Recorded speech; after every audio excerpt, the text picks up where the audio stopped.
Company quarter master हवलदार अब्दुल हमीद को अपनी battalion 4 grenadiers के आरसीएल गन का प्रभारी बनाया गया। इस युद्ध के प्रारंभ होने से ठीक पहले इस बटालियन को 4 आरसीएल गनें दी गई थीं। अब्दुल हमीद इन्फेंट्री स्कूल मऊ से आरसीएल गन चलाने के लिए प्रशिक्षण में अच्छा प्रदर्शन किया था, इसी कारण उन्हें इसका प्रभारी बनाया गया। यह बटालियन इछोगिल नगर के किनारे आधी रात को उतरी। उसने तत्काल खंदके यानी कि बंकर्स तैयार करना प्रारंभ कर दिया था। 8 सितंबर को प्रातः 3 फीट गहरी बंकर्स तैयार हो पाई थीं।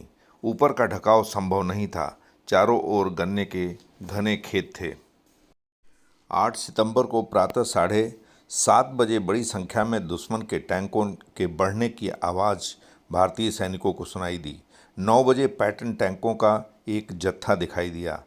जब आगे वाला टैंक मात्र 30 गज की दूरी पर था तो ग्रेनेडियर्स के जवानों ने गोली चलाना प्रारंभ कर दिया।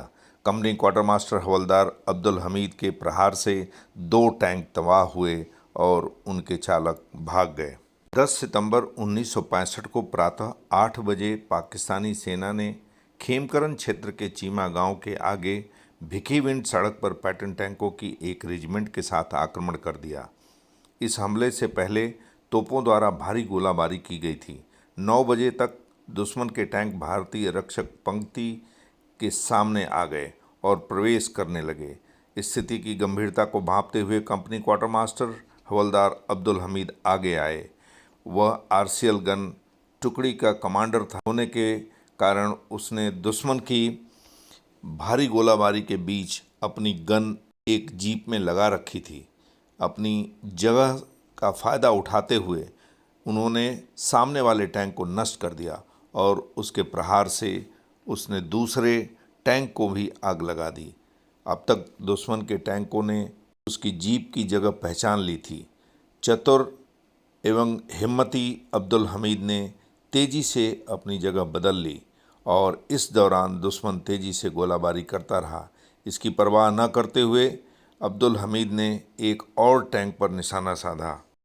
यह सब करते हुए वह दुश्मन की जानलेवा गोलाबारी से बुरी तरह घायल हो गए थे। अब्दुल हमीद के वीरतापूर्ण कार्य के कारण उनके साथी जवान भी प्रोत्साहित हुए। बड़ी बहादुरी से लड़ते हुए दुश्मन के टैंकों को भारी नुकसान पहुंचाते रहे। अपनी निजी सुरक्षा की कतई परवाह न करना, दुश्मन की गोली के सामने लगातार बहादुरी भरा काम करना एक ऐसा शानदार कृत्य है जो न सिर्फ उनकी यूनिट वरन पूरे डिवीज़न के लिए गर्व का विषय है। यह भारतीय सेना की उच्च परंपराओं के अनुरूप भी है। दुश्मन के टैंक और अब्दुल हमीद एक दूसरे पर निशाना साधते रहे। अब्दुल हमीद अकेले थे और अपनी जगह बदलने में असमर्थ। उसने और पाकिस्तानी टैंक गनर एक दूसरे पर वार किए। इस दौरान अब्दुल हमीद वीर गति को प्राप्त हुए। अब्दुल हमीद को मरणोपरांत परमवीर चक्र प्रदान किया गया। उनकी बटालियन को भी असल उत्तर की लड़ाई के लिए सम्मान मिला।